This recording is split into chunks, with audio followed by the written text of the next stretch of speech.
Audio Jungle.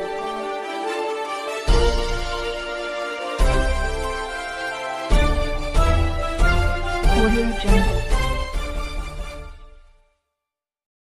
Chakur तालुक्यामध्ये नगरपंचायतच्या अंतर्गत ward क्रमांक 2 मधील माली बांधकाम निकृष्ट दर्जेचे काम होत असलेल्या कामाच्या चौकशी संदर्भात मुख्य कार्यकारी अभियंताकडे निवेदन अंदाजपत्रकाप्रमाणे होत नसलेबाबत चाकूर नगरपंचायत अंतर्गत होत असलेले वार्ड क्रमांक 2 मधील लाखो रुपयाचे निधी उपलब्ध होऊन नालीचे बांधकाम मात्र ते अतिशय निकृष्ट आणि बोगस होत आहे।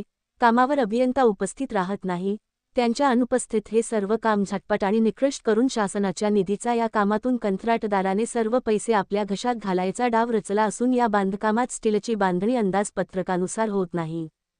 त्यामध्ये अंतर अधिकचे ठेवत असल्यामुळे ते बांधकाम जास्त दिवस टिकणार नाही। सिमेंटचा चापर कमी करून नालीच्या ब्रदीकामास अतिशय निकृष्ट दर्जाच्या साहित्याचा वापर होत आहे। नगरपंचायतीने सदरील नालीच्या बांधकामावर पूर्णवेळ अभियंता ठेवून त्यांच्या निगराणीखाली ते काम करण्यात यावे। बोगस काम करणाऱ्या कंत्राटदाराच्या कामाची चौकशी करून त्याच्यावर तात्काळ कारवाई करावी, अन्यथा पुढील काळात नगरपंचायत कार्यालयासमोर आंदोलन करण्यात येईल, असा इशारा नितीन डांगे रामराजे यांनी वार्ड 2 क्रमांक येथील नागरिकांनी दिला आहे।